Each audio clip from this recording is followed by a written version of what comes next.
Assalamualaikum, saya Muhammad Syazwan Hafiz bin Hisham, nombor matrik 13 DKA 20F. Saya akan membentangkan tentang pengenalan pembedahan plastik. Pengenalan pembedahan plastik, iaitu kosmetik. Pembedahan kosmetik memberi tumpuan kepada peningkatan penampilan. Prosedur, teknik dan prinsip pembedahan kosmetik memberi tumpuan sepenuhnya kepada peningkatan penampilan sakit, meningkatkan daya tarikan estetik, simetri dan perkedaran adalah matlamat utama pembedahan kosmetik. Pembedahan estetik boleh dilakukan di semua bahagian kepala, leher dan badan. Oleh kerana prosedur kosmetik merawat kawasan yang telah berfungsi dengan betul, pembedahan kosmetik ditetapkan sebagai pilihan. Prosedur elektif kosmetik dilakukan oleh doktor daripada pelbagai bidang perubatan, termasuk pakar bedah plastik. Individu yang bersesuaian untuk melakukan pembedahan kosmetik adalah seperti berikut.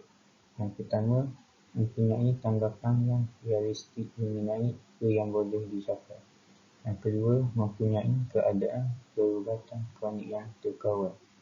Yang ketiga, mempunyai berat badan yang stabil selama 6 bulan hingga 1 tahun. Yang terakhir, telah membincangkan maklumat mereka untuk pembedahan dengan pakar bedah mereka dan menyelesaikan sebarang pertanyaan. Mengapa prosedur pembedahan kosmetik sedang meningkat naik dan mendapat permintaan? Yang pertama, perkembangan dan kepentingan terhadap media sosial. Yang kedua, lebih banyak penerimaan. Yang ketiga, kos yang berpatutan. Dan yang terakhir, kemajuan teknologi yang semakin meningkat. Assalamualaikum warahmatullahi wabarakatuh. Nama saya Nima Aiman bin Muhammad Nazli. Nombor pendaftaran 13 DKA 20F 1069.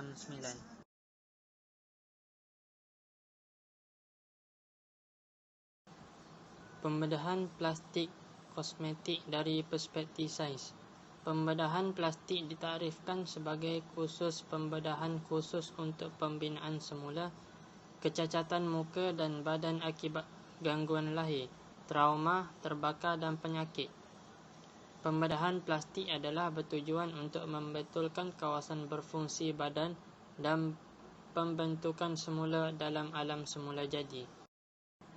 Walaupun ramai pakar bedah plastik memilih untuk menamatkan latihan tambahan dan melakukan pembedahan kosmetik juga, asas latihan pembedahan mereka kekal pembedahan plastik rekonstruktif. Malah pada tahun 1999, American Society of Plastic Surgeon dan Rekonstruktif menukar namanya kepada Persatuan Amerika Doktor Plastik untuk lebih kuat menyampaikan mesej bahawa plastik dan pakar bedah rekonstruktif adalah satu dalam yang sama. Kesan baik melakukan pembedahan plastik. Kesan baik sekiranya melakukan pembedahan plastik ialah dapat mengembalikan rupa asal selepas terlibat dalam sesebuah kemalangan yang mengubah rupa asal seseorang. Kesan buruk melakukan pembedahan plastik. Kesan buruk sekiranya melakukan pembedahan plastik ialah muka yang cantik menjadi rupa yang kurang baik dari sebelum pembedahan. Assalamualaikum, nama saya Muhammad Izan Izzuddin bin Cik Kamarudin dan nombor pendaftaran 13 DKA 20F 1064. Pembedahan plastik kosmetik dari perspektif Islam. Operasi plastik atau dalam bahasa Arab disebut jirahah at-tajmil adalah pembedahan untuk memperbaiki penampilan satu anggota tubuh yang nampak atau untuk memperbaiki fungsinya ketika anggota tubuh itu berkurang, hilang atau lepas atau rosak. Al-Mawsu'ah At-Tibbiyah Al-Hadithah 3/454. Nas mengharamkan pembedahan plastik bertujuan selain kesihatan adalah berdasarkan firman Allah Subhanahu Wa Taala, Apa yang mereka sembah selain dari Allah itu hanyalah berhala-berhala, dan mereka tidak menyembah melainkan syaitan yang dilaknat Allah, dan yang telah mengatakan, demi sesungguhnya aku akan mengambil dari kalangan hamba-hambamu bahagian tertentu untuk menjadi pengikutku, dan demi sesungguhnya aku akan menyesatkan mereka, dan sesungguhnya aku akan memperdayakan mereka dengan angan-angan kosong, dan demi sesungguhnya aku akan menyuruh mereka mencacatkan binatang-binatang ternak. Lalu mereka membelah telinga binatang-binatang itu, dan aku akan menyuruh mereka mengubah ciptaan Allah. Dan ingatlah, sesiapa yang mengambil syaitan menjadi pemimpin yang ditaati selain dari Allah, maka sesungguhnya rugilah ia dengan kerugian yang ternyata. Surah Al-Nisa ayat 117 hingga 119. Terdapat juga hadis menyebut Rasulullah melaknat perempuan yang mentatu dan minta ditatu, dan yang mengikir gigi dan yang minta dikikir giginya. Hadis riwayat Al-Tabrani. Contoh pembedahan plastik yang dibenarkan dalam Islam ialah untuk membetulkan bahagian mulut sumbing, pembedahan untuk menampal kulit yang melecur, pemakaian gigil palsu, rambut palsu, mata palsu dan sebagainya.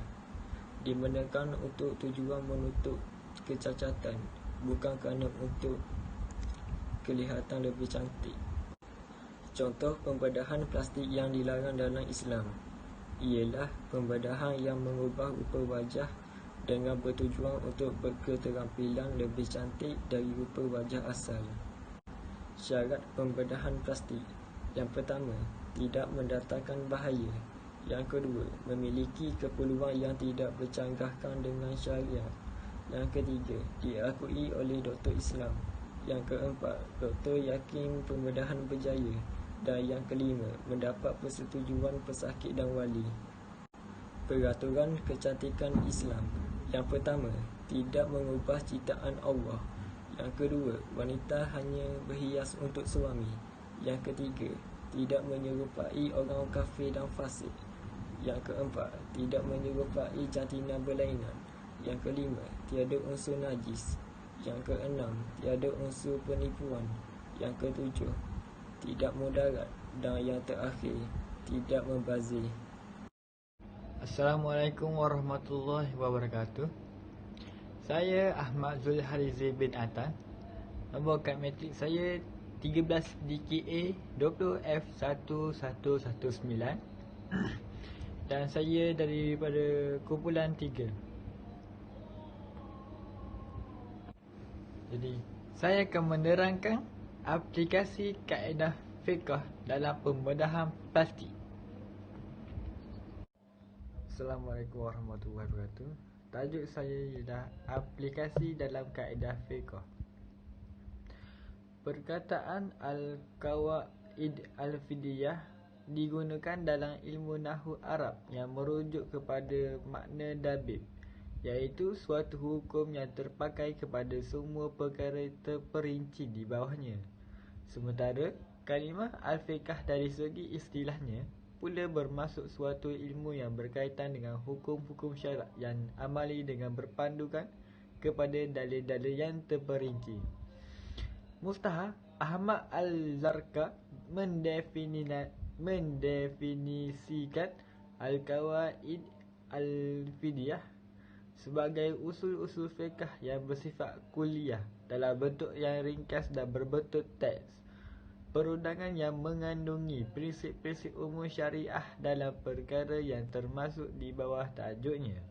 Kaedah ini juga ditafsirkan sebagai bentuk pengasingan teori dalam bentuk singkat dan ringkas dalam penyataan yang membayang sesuatu maksud atau tujuan dalam perkataan yang mudah dan mencapai objektif atau tujuan syariat itu sendiri.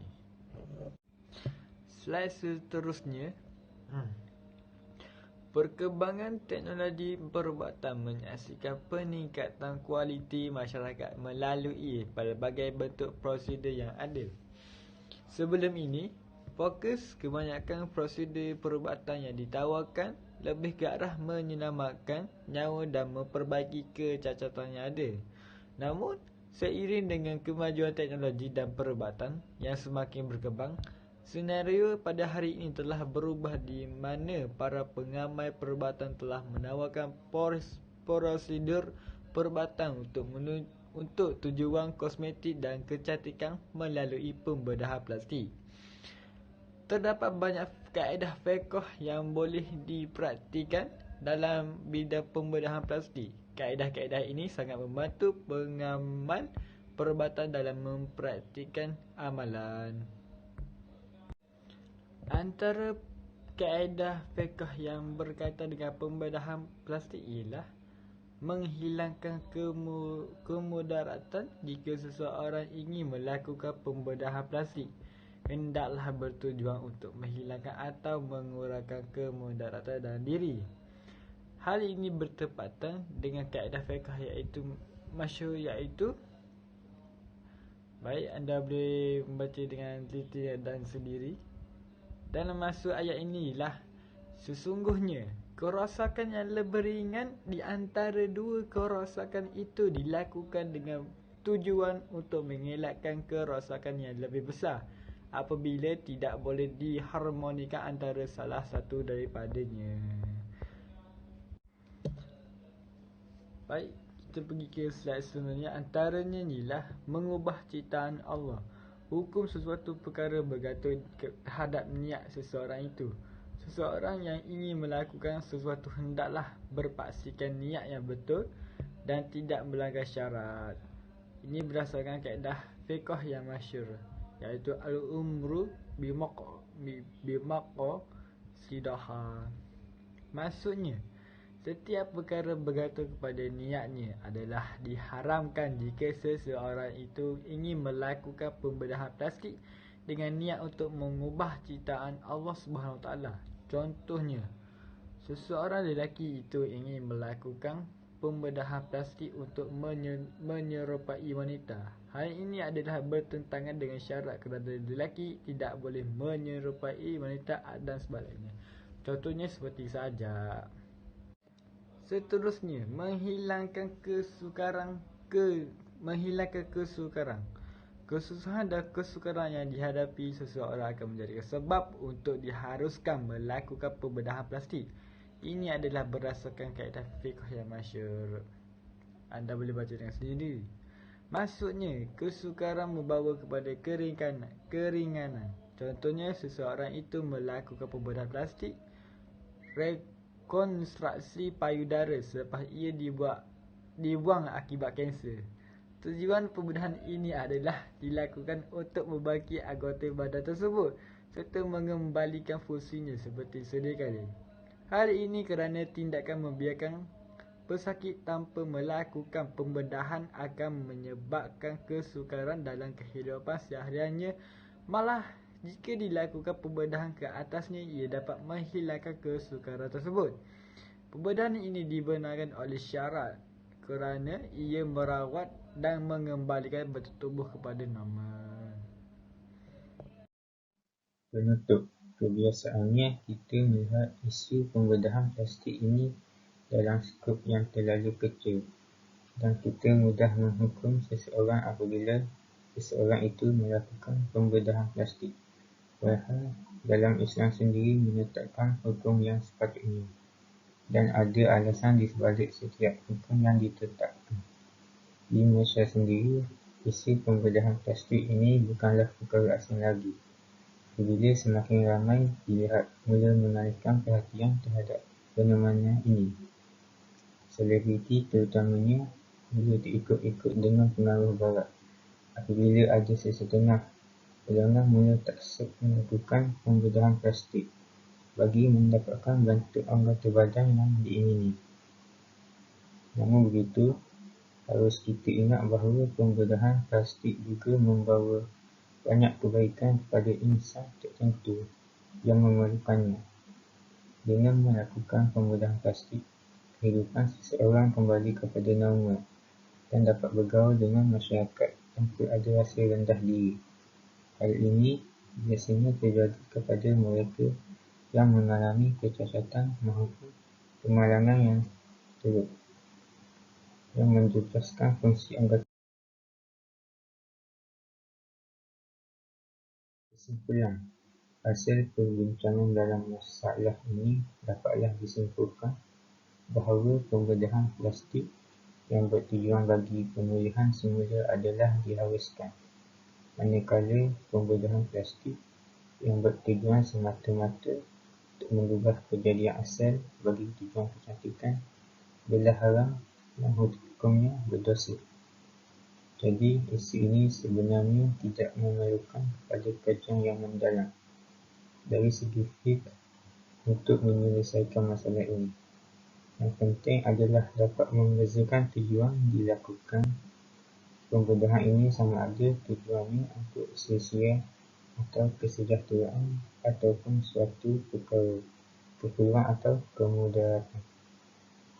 Islam adalah satu agama yang tidak ketinggalan dalam mengenai isu-isu semasa, walaupun tidak menyatakan secara spesifik. Al-Quran tetap menyediakan ayat-ayat yang bersifat global yang hanya menunggu sedikit usaha daripada kalangan cendekiawan. Islam merumuskan hukum kontemporari daripada ayat-ayat ini.